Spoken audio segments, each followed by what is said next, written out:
अस्सलामुअलैकुम, बोल न्यूज़ में खुशामदीद। मैं हूं सहर फातिमा। मैं हूं सैयद रजी। हेडलाइंस आप जान चुके हैं। बुलेटिन का आगाज करेंगे। मुस्लिम लीग नून के कायद नवाज शरीफ बलूचिस्तान के 2 रोज़ा दौरे पर कोयटा रवाना हो गए हैं। शहबाज शरीफ, मरियम नवाज शरीफ और दीगर रहनुमा भी नवाज शरीफ के हमरा हैं। कोयटा में बलूचिस्तान अवामी पार्टी के मुतादिद रहनुमाओं समेत कई इलेक्टेबल्स की नून लीग में शमूलियत का इम्कान है। साबिक वज़ीर आला जाम कमाल भी साथियों के हमरा पार्टी में शमूलियत करेंगे। नवाज शरीफ कल पार्टी कारकुनान से मुलाकात भी करेंगे। मजीद तफसीलात जानते हैं कोयटा से नुमाइंदा बोल न्यूज़ दानिश मुराद से। जी दानिश, बताइएगा। जी, कोयटा के सर्द मौसम में दर्जा हरारत जो सियासी दर्जा हरारत है वो इंतहाई गर्म है। आज मुस्लिम लीग नवाज़ के जो कायद है मियाँ मोहम्मद नवाज शरीफ वो दो रोज़ा दौरे पर आज कोयटा पहुँच रहे हैं, जहाँ वो मुख्तलिफ जो सियासी इलेक्टेबल्स हैं उनसे मुलाकात के बाद वो जो है वो मुस्लिम लीग नून में बाकायदा तौर पर शमूलियत करेंगे। मुस्लिम लीग ज़राए के मुताबिक जिनको शमूलियत करना है मुस्लिम लीग नून में, उनमें साबिक वज़ीर आला जाम कमाल खान भी हैं और उसके अलावा जो साबिक वज़ीर आला बलूचिस्तान है नवाब असलम रईसानी, उनके छोटे भाई नवाबजादा लश्करी रईसानी, उनको भी कायल कर लिया गया है। मुस्लिम लीग नून का जो है उनके ज़राए का यह दावा है कि उसको भी कायल कर लिया गया है मुस्लिम लीग नून में शमूलियत के लिए। जबकि उसके अलावा जो शमूलियत करने वाले हैं 12 जो है वो 12 से ज़ायद साबिक सूबाई वज़रा अरकान सूबाई व कौमी असम्बली, उनको भी शमूलियत पर जो है वो आमादा कर लिया गया। और आज और कल ये 2 रोज़ के दौरान वो बाकायदा तौर पर शमूलियतों का जो है वो ऐलान करेंगे। जबकि उसके अलावा मुस्लिम लीग नून बलूचिस्तान ने मियाँ मोहम्मद नवाज शरीफ के जो दौरा है उसके हवाले से तैयारियों को हतमी शक्ल दे दी है। आज भी कोयटा शहर को जो है वो मियाँ मोहम्मद नवाज शरीफ के इस्तकबालिया जो बैनर्स हैं और पोस्टर्स उनसे सजा दिया गया है। और मुस्लिम लीग नून बलूचिस्तान का ये कहना है कि ये जो दौरा होगा मुस्लिम लीग बलूचिस्तान के कायद का, वो आपसे मजीद भी अपडेट्स देते रहेंगे। फिल वक्त शुक्रिया। 190 million pound money laundering case में नैब ने चेयरमैन तहरीक इंसाफ का ट्रायल अडियाला जेल में करने का फैसला कर लिया। इस सिलसिले में नैब ने वज़ारत कानून को खत लिख दिया है। नोटिफिकेशन जारी होने पर जज मोहम्मद बशीर अडियाला जेल में समाअत करेंगे। नैब के खत में कहा गया है कि मौजूदा अमन आमा की सूरत हाल के पेश नज़र मुकदमे की अदालती कार्रवाई अडियाला जेल में करना मुनासिब होगा।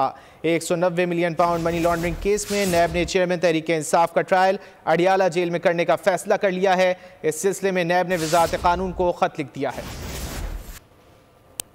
और गज्जू खान मेडिकल कॉलेज में आलात की खरीदारी में करप्शन के केस की समाअत हुई है। असद कैसर को 2 रोज़ा जिस्मानी रिमांड पर एंटी करप्शन के हवाले कर दिया गया। असद कैसर को जुडिशल मजिस्ट्रेट खलील खान की अदालत में पेश किया गया है। खबर है ये कि गज्जू खान मेडिकल कॉलेज में आलात की खरीदारी में करप्शन का केस की समाअत हुई। असद कैसर को 2 रोज़ा जिस्मानी रिमांड पर एंटी करप्शन के हवाले कर दिया गया। असद कैसर को जुडिशल मजिस्ट्रेट खलील खान की अदालत में पेश किया गया है। गज्जू खान मेडिकल कॉलेज में आलात की खरीदारी में करप्शन की केस की समाअत हुई है। मज़ीद तफसीलात जानेंगे इफ्तिखार अहमद से। जी इफ्तिखार। जी बिल्कुल, साबिक स्पीकर कौमी असम्बली असद कैसर की आज अदालत में पेशी हुई है। असद कैसर को जुडिशल मजिस्ट्रेट मोहम्मद खलील खान की अदालत में पेश कर दिया गया।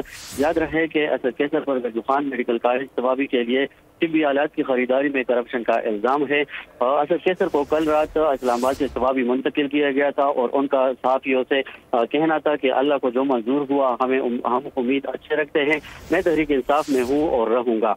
असद कैसर को 3 नवंबर को बनीगाला में उनकी रिहाइशगाह से पुलिस और एंटी करप्शन ने गिरफ्तार किया था। आज असद कैसर को से आगाह कर रहे थे, आपका बहुत शुक्रिया। फरवरी में पाकिस्तान के अवाम काफ़ी जमातों को सरप्राइज देंगे। जो कमरों में बैठकर इलेक्शन के अपने नताइज बना रहे हैं उन्हें अवाम जवाब देंगे। चेयरमैन पाकिस्तान पीपल्स पार्टी बिलावल भुट्टो जरदारी का मिट्टी में जलसे से खिताब। कहा, पाकिस्तान के अवाम किसी साजिश और किसी सेलेक्टेड राज को कबूल नहीं करेंगे। हर की कारकर्दगी पर पूरे मुल्क में इलेक्शन लड़ सकता हूँ। आसिफ अली जरदारी की मेहनत से जियाला वजीर आजम बनेगा। इंशाअल्लाह ताला फरवरी 8 को पाकिस्तान महंगाई लीग को हम हरवाएंगे, तीर को जितवाएंगे। वो तहरीके इंतशार जिन्होंने मई 9 को हमारे इदारे पे हमले किए, जिन्ना हाउस पे हमला किया, जो यहां के बारे में कहते थे उनका वजीर आजम कि ये तो इलाका हमारा नहीं है, ये तो अवाम हमारा नहीं है, उसको तो पाकिस्तान की अवाम भी इंशाअल्लाह ताला रद्द करेंगे।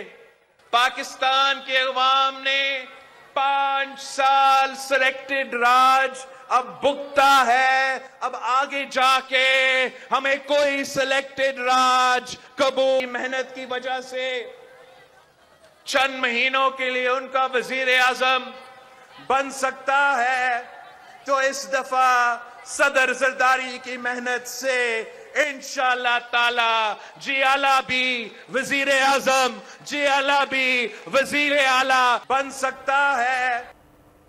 पाकिस्तान की तारीख के सबसे मुश्किल तरीन इलेक्शंस होने जा रहे हैं। कोई सियासी जमात खंबा खड़ा करे तो वो जीत जाएगा। अब ऐसा नहीं। नून लीगी रहनुमा हमजा शहबाज की मीडिया से गुफ्तगू, कहा इस्टेब्लिशमेंट अगर हुकूमत को सपोर्ट करे तो अच्छी बात है, अदम बर्दाश्त का माहौल खत्म करना पड़ेगा, एक दूसरे को बर्दाश्त करना होगा।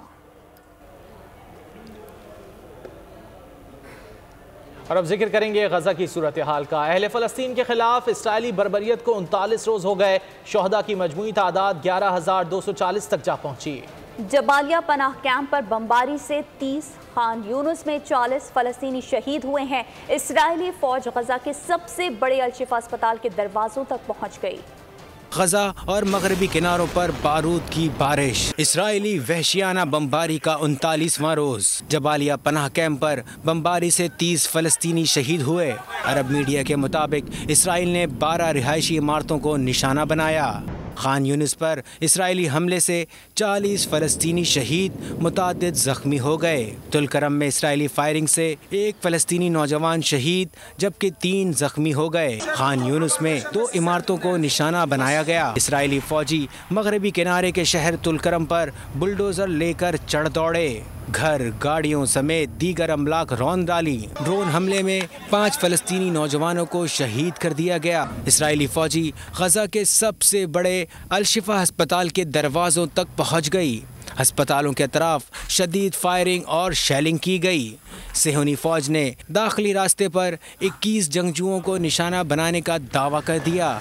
अस्पताल में ईंधन न होने से 3 रोज़ में 32 मरीज दम तोड़ गए। तिब्बी अमले के मुताबिक नौज़ायदा बच्चों समेत मजीद मरीजों की शहादतों का खदशा है। अल-कुद्स अस्पताल के अतराफ शेलिंग, धमाके और फायरिंग की गई। हमलों में शुहदा की मजमूई तादाद 11,240 तक जा पहुँची। बेरहमाना हमलों में 29,000 से ज़ायद अफराद ज़ख्मी हुए। शुहदा में 4,630 बच्चे और 47 मीडिया वर्कर्स भी शामिल हैं। फ़लस्तीनी वज़ीर आज़म मोहम्मद अशतिया ने गजा में पैराशूट इमदाद भेजने का मुतालबा कर दिया। अमरीकी रियासत टेक्सास के शहरियों ने तारीख रकम कर दी। गजा पर इसराइली मज़ालिम के खिलाफ हज़ारों की तादाद में सड़कों पर आ गए। कैपिटल हिल के बाहर एहतजाज किया। रिपोर्ट कर रहे हैं सोहेल मिर्जा। गजा पर इसराइली मज़ालिम, दुनिया भर के अवाम में गम और गुस्सा। अमरीकी रियासत टेक्सास के शहरियों ने आलमी ज़मीन को झंझोड़ दिया।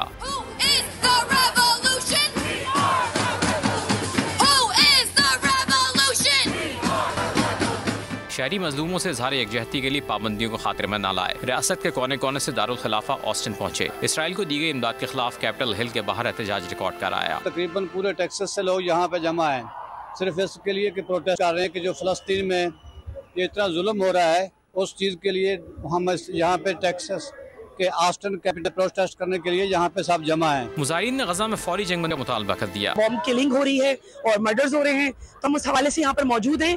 बहुत बड़ी तादाद में लोग हैं और हम चाहते हैं कि वहाँ पर जो सीज फायर हो, फौरी तौर पर ये सब कुछ बंद कर दिया जाए। मुजाहिरीन की बड़ी तादाद को देखते हुए कैपिटल हिल को चारों तरफ से घेर लिया। मकामी मीडिया इसराइली पॉलिसी के बावजूद कवरेज पर मजबूर हो गया। अफसोसनाक खबर देंगे आपको सरगोधा से, जहां 4 अफराद के कत्ल ने एक और शख्स को कत्ल कर दिया। मुलजिम अहमद शेर ने 65 साल अलहयार को फायरिंग करके कत्ल किया।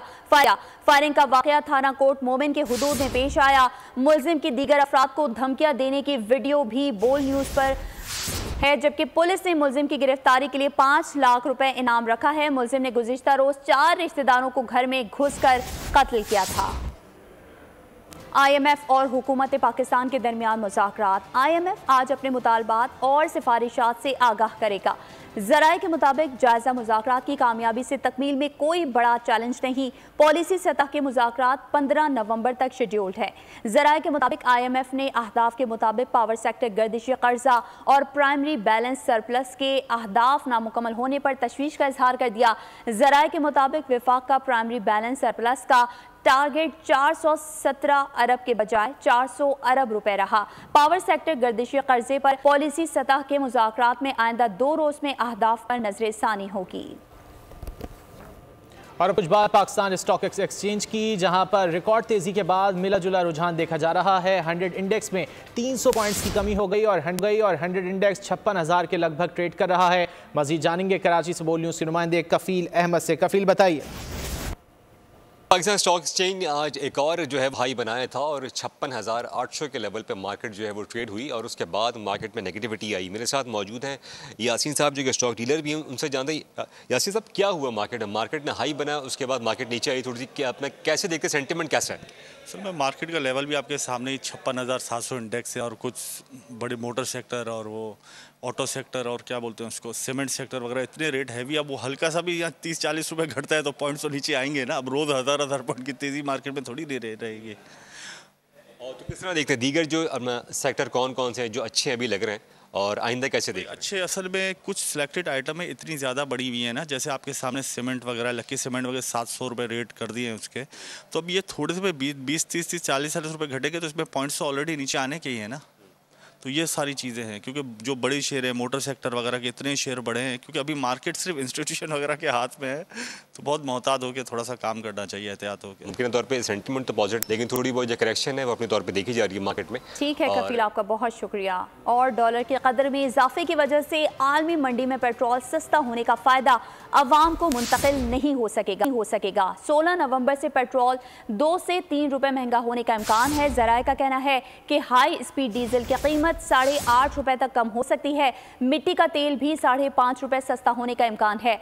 लाइट डीजल ऑयल की फी लीटर कीमत में भी 8.5 रुपए तक कमी का इम्कान है। पेट्रोलियम मसनूआत की कीमतों को बरकरार रखने का ऐलान किया जा सकता है। हतमी फैसला वज़ारत ख़जाना वज़ीर आज़म की मुशावरत से करेगी। बिजली सार्फिन को एक और झटका देने की तैयारी। सहमाही एडजस्टमेंट के तहत बिजली 1 रुपये 70 पैसे फी यूनिट तक महंगी होने का इम्कान है। नेपरा में जुलाई से सितंबर सहमाही की फ्यूल एडजस्टमेंट की दरख्वास्त पर आज फैसला होगा। आवाम को बिजली का नया झटका, फी यूनिट कीमत 1 रुपये 70 पैसे बढ़ाने का इम्कान। नेपरा में अहम दरख्वास्त पर समाअत आज होगी। कीमतों में इजाफा जुलाई से सितंबर फ्यूल एडजस्टमेंट की मद में होगा। यकसा टैरिफ के लिए सहमाही एडजस्टमेंट का इतलाक़ के इलेक्ट्रिक सार्फिन पर भी होगा। इजाफे से बिजली सार्फिन पर 22 अरब 56 करोड़ रुपए का इजाफी बोझ पड़ेगा। दरख्वास्त में कैपेसिटी चार्जेस की मद में 12 अरब 12 करोड़ 60 लाख रुपए वसूली का कहा गया है। यूज़ ऑफ सिस्टम चार्जेस के तहत 10 अरब 24 करोड़ 70 लाख रुपए वसूल किए जाएंगे। ऑपरेशन एंड मेंटेनेंस की मद में 4 अरब 61 करोड़ 70 लाख वसूली का मुतालबा किया गया है। 6 अरब 61 करोड़ 70 लाख रुपए नुकसानात की मद में सार्फिन से निकलवाए जाएंगे। दरख्वास्त मिनोअन कबूल होगी या रद्दो-बदल किया जाएगा। हतमी फैसला नेपरा में समाअत के बाद किया जाएगा। Welcome back. और अब जिक्र करेंगे वर्ल्ड कप के आखिरी मरहले का। क्रिकेट वर्ल्ड कप नॉकआउट मरहले में आ पहुंचा। टूर्नामेंट का पहला सेमीफाइनल कल मेजबान भारत और न्यूजीलैंड के दरमियान मुंबई में खेला जाएगा। दूसरे सेमीफाइनल में जनूबी अफ्रीका और ऑस्ट्रेलिया जुमेरात को ईडन गार्डन में टकराएंगे। फाइनल इतवार को अहमदाबाद में शेड्यूल्ड है। बढ़ेंगे दीगर खबरों की जानिब। पाकिस्तान में गैर कानूनी तौर पर मुकीम अफगान बाशिंदों की वतन वापसी जारी है। मजीद 3,239 अफगानी वतन वापस लौट गए। 580 खानदान 354 गाड़ियों के जरिए रवाना हुए। गैर कानूनी मुकीम तारकीन वतन की वापसी। मजीद 3,239 अफगान वतन वापस लौट गए। रवाना होने वालों में 892 मर्द, 833 खवातीन, 1514 बच्चे शामिल। 580 खानदान 354 गाड़ियों के जरिए रवाना हुए। 31 अक्टूबर से अब तक 2,23,637 अफराद अफगानिस्तान वापस जा चुके हैं। गैर मुल्कियों के महफूज इनखला के लिए हुकूमत पाकिस्तान ने गैर मामूली इक़दाम किए। आर्जी रिहाइश के लिए तमाम सहूलियात से आरास्ता ट्रांजिट कैंप्स कायम किए गए। तुर्कम और चमन बॉर्डर से रोज हजारों अफगान शहरी वतन वापस जा रहे हैं। मजीद 3,239 अफगान शहरी वतन वापस लौट गए। मुल्क से ताल्लुक़ रखने वाले सिपाही अब्दुल हमीद शहीद ने 18 अक्टूबर 2023 को शुमाली वज़ीरिस्तान में दहशतगर्दों के खिलाफ बहादुरी से लड़ते हुए जाम शहादत नोश किया। शहीद ने 112 वालिदैन, बेवा और बच्चे छोड़े। सिपाही अब्दुल हमीद शहीद के लवाहिकीन का कहना है कि उनके बच्चे ने मुल्क के लिए कुर्बानी दी। हमें उसकी शहादत पर फ़ख्र है। मुल्क वास्ते कुर्बानी दी थी, कोई अरमान का नहीं, शहादत की थी पूरे पाकिस्तान मुल्क की हिफाजत वास्ते, दुश्मन नाल डट के मुकाबला की, अपने शहीद पे फखर है। सिपाही अब्दुल हमीद शहीद वालदा हाँ, मेरे को अपने बेटे दी शहादत पे फखर है। उसने अपने मुल्क की खातिर दुश्मन नाल बहादुरी लड़ते हुए अपनी जान कुर्बान की थी। जो अल्लाह ताला के रास्ते में मारे जाएं उनको मुर्दा मत कहो, वो जिंदा है। मैं शहीद अब्दुल हमीद की बेवा हूँ। वो बहुत मुहज़्ज़ब इंसान थे और बहुत बाइखलाक और बाकिरदार इंसान थे। वालदैन नाल बहु अच्छे हैं, बहनी बिनावा नाल बहु प्यार करे ने। साडे घर जेड़े भी रिश्तेदार आने अदने शहीद दा घर है, सब बहु फखर सींदे। वो कहता था कि मैं आर्मी में जाऊंगा और मुल्क के लिए अपनी जान का नजराना पेश करूंगा। खबर शामिल करेंगे मौसम की सूरत हाल के हवाले से। तो मुल्क में जाड़ा धूम मचाने लगा। गिलगित बल्तिस्तान, आज़ाद कश्मीर, मरी और सवात में ठंडी हवाओं ने डेरे डाल लिए। कराची का मौसम भी सर्द हो गया। लाहौर आलूदगी के एतबार से एक बार फिर दूसरे नंबर पर आ गया। महकमा मौसम मुल्क में मौसम के बदलते मिजाज, पहाड़ों पर बर्फबारी, मैदानी इलाकों में खुश्क मौसम का राज। कराची में सर्दी का संदेशा आ गया। ठंडी हवाएं चल पड़ी। रात और सुबह के वक्त पारा गिरने लगा। बलूचिस्तान में यकबस्ता हवाओं ने डेरे डाल लिए। कल्लात में 0 और कोयटा में 3 डिग्री सेंटीग्रेड रिकॉर्ड किया गया। शुमाली इलाकों में जाड़ा जोबन पर आ गया। गिलगित बल्तिस्तान, आज़ाद कश्मीर, मरी और सवात में सर्दी ने शहरियों के दांत बचा दिए। लह -4 के साथ सर्द तरीन मकाम रहा। इसकरदू -3, कालाम -2 और गोपस में -1 डिग्री सेंटीग्रेड रिकॉर्ड किया गया। सिंध के मुख्तलिफ शहरों में मौसम खुश्क रहेगा।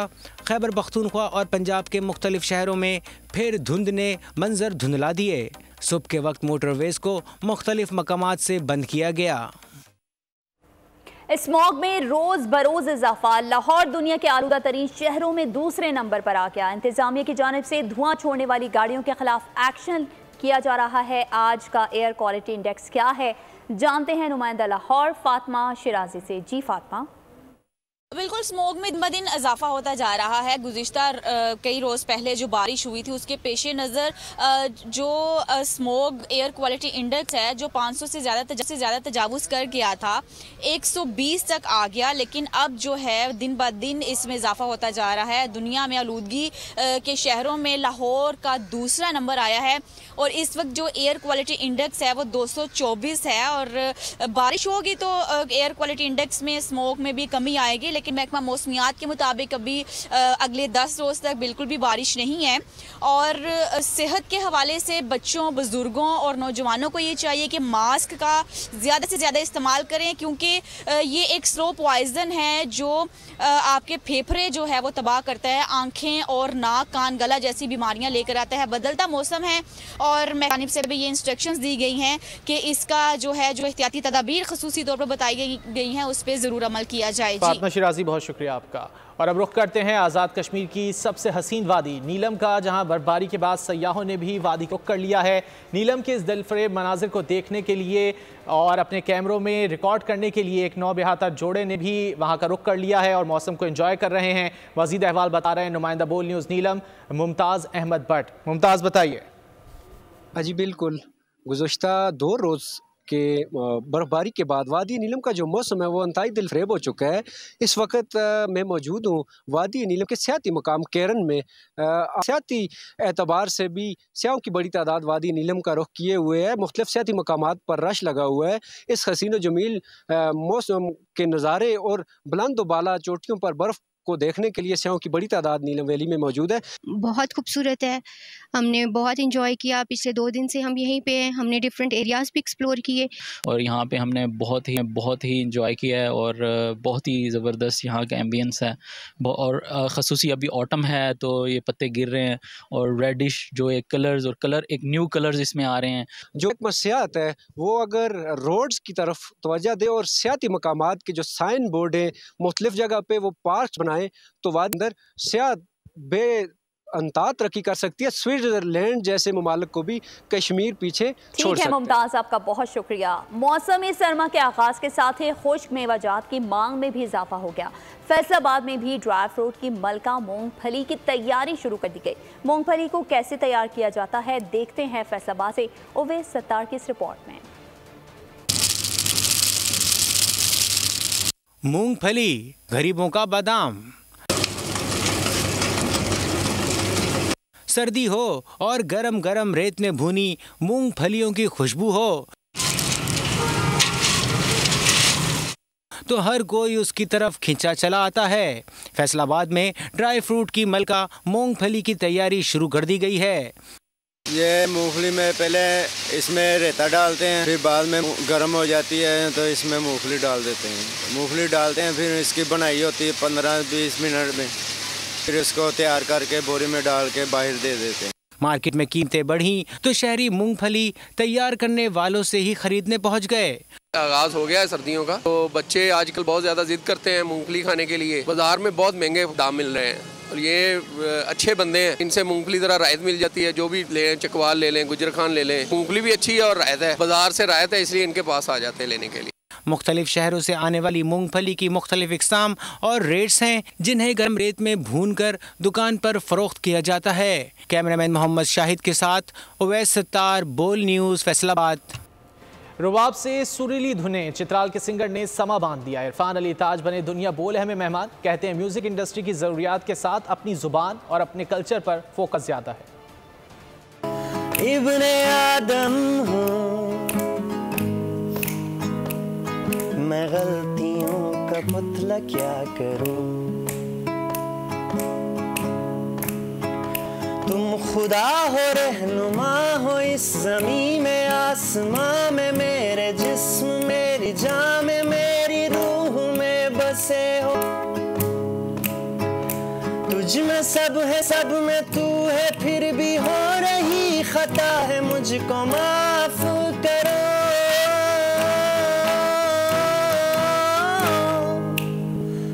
और सखर शहर में तारीखी घंटा घर की तज़ीन और आराइश का काम।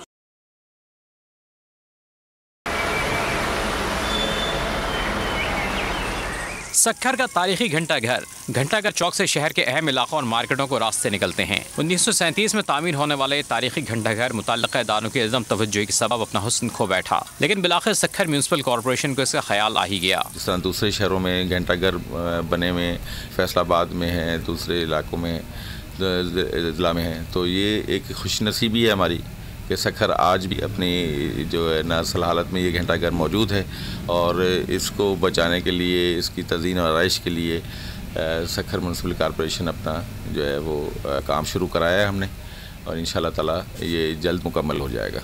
सखर के शहरी घंटाघर की तामीर और मुरम्मत के काम से खुश नजर आते हैं। उनका कहना है कि देर आयत दुरुस्त आयत। बड़ी खुशी की बात है कि म्यूनसिपल कॉर्पोरेशन जो है इस वक्त सखर शहर के तारीखी मकामात की रिनोवेशन का काम कर रही है। जैसे कि घंटाघर सखर के ऊपर भी जो है वो रिनोवेशन का काम शुरू हो गया है। देर आयत दुरुस्त आयत के तहत अब जो म्यूनसिपल कॉर्पोरेशन इस घंटाघर को रेनोवेशन, डेकोरेशन और ब्यूटिफिकेशन करना चाह रही है तो हम इसकी जो है इस इक़दाम की बहुत हमायत करते हैं।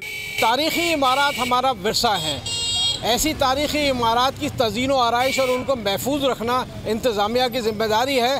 घंटाघर सखर की तज़ीन व आराइश को सखर के शहरियों ने सराहा है। कैमरामैन शोएब मलिक के साथ शाहिद अली, बोल न्यूज़, सखर।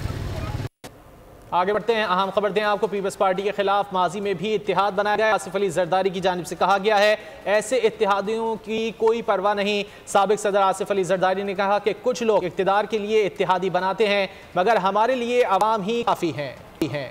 पाकिस्तान पीपल्स पार्टी साहिल समंदर से लेकर खैबर पख्तूनख्वा तक कामयाबी हासिल करेगी। आसिफ अली जरदारी का थर के अवाम से इजहार तशक्कुर। थर में अजीम शान जलसे के इनेकाद पर जियालों को खराज तहसीन पेश किया।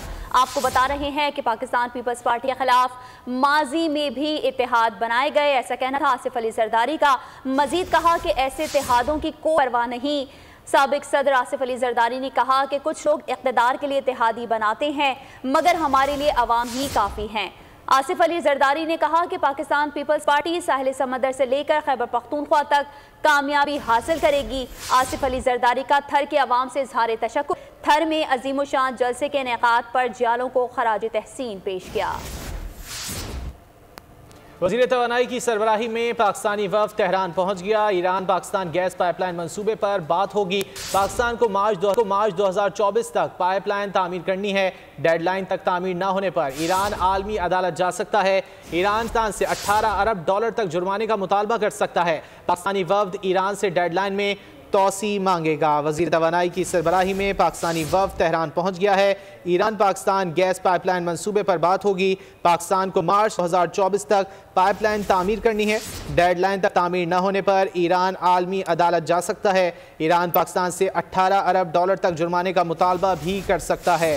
पाकिस्तानी वफ़द ईरान से डेडलाइन में तोसी तलब करेगा। वज़ीर तवानाई की सरबराही में पाकिस्तानी वफ़द तेहरान पहुँच गया है। सैफर केस के जेल ट्रायल के खिलाफ इंट्रा कोर्ट अपील पर समाअत हुई है। काबीना ने सैफर केस के जेल ट्रायल की मंजूरी दी। अटॉर्नी जनरल ने कहा कि वो नोटिफिकेशन हम देखेंगे, उसमें क्या लिखा है। जस्टिस हसन औरंगजेब ने कहा कि जेल ट्रायल होगा तो ये गैर मामूली ट्रायल होगा। जिस तरह से सैफर केस में फर्द जुर्म आयद की गई है, आपको ये खबर दे रहे हैं। सैफर केस के जेल ट्रायल के खिलाफ इंट्रा कोर्ट अपील पर समाअत हुई है। काबीना ने सैफर केस के जेल ट्रायल की मंजूरी दी। अटॉर्नी जनरल ने रिमार्क्स दिए कि वो नोटिफिकेशन हम देखेंगे, उसमें क्या लिखा है। मजीद कहा कि जेल ट्रायल होगा तो ये गैर मामूली ट्रायल होगा। जिस तरह से सैफर केस में फर्द जुर्म आयद की गई है, उसे भी ओपन कोर्ट की कार्रवाई नहीं कह सकते। अटॉर्नी जनरल ने अदालत को ट्रायल की कार्रवाई से मुतालिक आगाह भी किया। सैफर केस के जेल ट्रायल के खिलाफ इंट्रा कोर्ट अपील पर समाअत हुई। काबीना ने सैफर केस के जेल ट्रायल की मंजूरी दी। अटॉर्नी जनरल की जानिब से कहा गया कि वो नोटिफिकेशन हम देखेंगे, उसमें क्या लिखा है। जेल ट्रायल होगा तो ये गैर मामूली ट्रायल होगा। जिस तरह से सैफर केस में फर्द जुर्म आयद की गई है, उसे भी ओपन कोर्ट की कार्रवाई नहीं कह सकते। मारूफ फिल्म स्टूडियो ने एलोन मस्क की ज़िंदगी पर फिल्म बनाने की तैयारी कर ली है। फिल्म की हिदायतकारी के फ़राइज़ मशहूर डायरेक्टर डैरन अरोनोफ्स्की अंजाम देंगे, जबकि अब तक स्क्रीन प्ले राइटर का नाम सामने नहीं आया। फिल्म अभी इब्तिदाई मराहिल में है, जबकि इसकी कास्ट के हवाले से अभी मुकम्मल तफसीलात सामने नहीं आई हैं कि कौन उसमें एलोन मस्क का किरदार अदा करेगा। साबका हुकूमतों के बुलंद-ओ-बांग दावों के बावजूद मुल्क में स्कूल ना जाने वाले बच्चों की तादाद 2 करोड़ 30 लाख से भी तजावुज़ कर गई। 2023 की रिपोर्ट के मुताबिक पाकिस्तान में शरह ख्वानदगी 62% से ज़ायद है। मज़ीद जानते हैं राजा इमरान की इस रिपोर्ट में। तालीम हर शहरी का बुनियादी हक, किसी भी कौम की तामीर और तरक्की के लिए संगे बुनियाद। पाकिस्तान में ये सब बातें किताबों तक महदूम। स्कूल से बाहर बच्चों की आलमी फहरिस्त में पाकिस्तान सबसे ऊपर। 2 करोड़ 30 लाख से जायद बच्चे तालीम से महरूम। शरह ख्वानदगी 62.8% तक पहुँच गई। आदाद शुमार के मुताबिक शरह ख्वानदगी में पंजाब का पहला नंबर और सिंध का दूसरा नंबर है। प्रोफेसर कॉलम निगार सलीम मुगल ने इतनी बड़ी तादाद में बच्चों का स्कूल से बाहर होना अलमिया करार दे दिया। हमारे सरकारी स्कूल बर्बाद हो गए हैं और हमारी पॉलिसीज़ ये हैं कि हम वो अपने सर से उतार के हम कह रहे हैं कि कोई इसको अपनी गोद ले ले, ये स्कूल हमसे ले ले, वो चला ले, हम नहीं चला सकते। तो कितनी बड़ी हुकूमत की नाकामी है ये कि जब वो ऐलान कर दे कि अब हम बच्चों को, अपनी कौम को, अपने बच्चों को नहीं पढ़ा सकते। पाकिस्तान में खुसूसी तौर पर तालीमी बजट में इजाफे की जरूरत है और सरकारी इंस्टीट्यूशंस को फाल करना होगा। दुनिया में तालीम को तरक्की का ज़ामन समझा जाता है, लेकिन पाकिस्तान में शरह ख्वानदगी के अदादो शुमार लम्हे फिक्रिया है। इस हवाले से हुकूमत को इक़दाम उठाने होंगे। कैमरामैन मोहम्मद अली के साथ राजा इमरान, बोल न्यूज़, कराची। अहम खबर शामिल करेंगे। सेनेट इजलास फिर हंगामा आराई की नजर हो गया। अराकीन ने गुज़िश्ता रोज़ मिलिट्री कोर्ट्स के क़याम के हक़ में मंजूर होने वाली करारदाद पर बात करने की इजाज़त तलब की। तो डिप्टी चेयरमैन सेनेट ने कहा कि पहले एजेंडा मुकम्मल करें, फिर उस पर बात होगी। इजाज़त न मिलने पर मुतादिद अरकान अपनी नशिस्तों पर खड़े हो गए और शोर शुरू कर दिया, जिस पर इजलास को जुमे तक के लिए मुलतवी कर दिया गया। सेनेट का इजलास डिप्टी चेयरमैन की ज़ेर सदारत शुरू हुआ तो नुक्ता एतराज़ पर सेनेटर सादिया अब्बासी ने कहा कि गुज़िश्ता रोज़ मिलिट्री कोर्ट के क़याम के हक़ में करारदाद मंजूर की गई। करारदाद मंजूर कराते वक्त ऐवान में 90 से ज़ायद अरकान मौजूद ही नहीं थे और ना ही करारदाद एजेंडे का हिस्सा थी। सेनेटर सादिया अब्बासी ने करारदाद को जमहूरियत के मुनाफिक करार देते हुए कहा कि सुप्रीम कोर्ट के जजेस ने जो फैसला दिया वो उनकी ज़ात से मुतालिक नहीं था, बल्कि उसूल और कानून के मुताबिक था। यह करारदाद काबिल मजम्मत है, अरकान भी उसकी भरपूर मजम्मत करें। सेनेटर रज़ा रब्बानी और सेनेटर मुश्ताक अहमद समेत अरकान ने करारदाद से मुतालिक बोलने की इजाज़त देने का मुतालबा किया। ताहम डिप्टी चेयरमैन ने कहा कि पहले एजेंडा मुकम्मल कर लें, फिर सबको मौका मिलेगा। सब्सक्राइब करें और बेल दबाएं ताकि कोई खबर रह न जाए।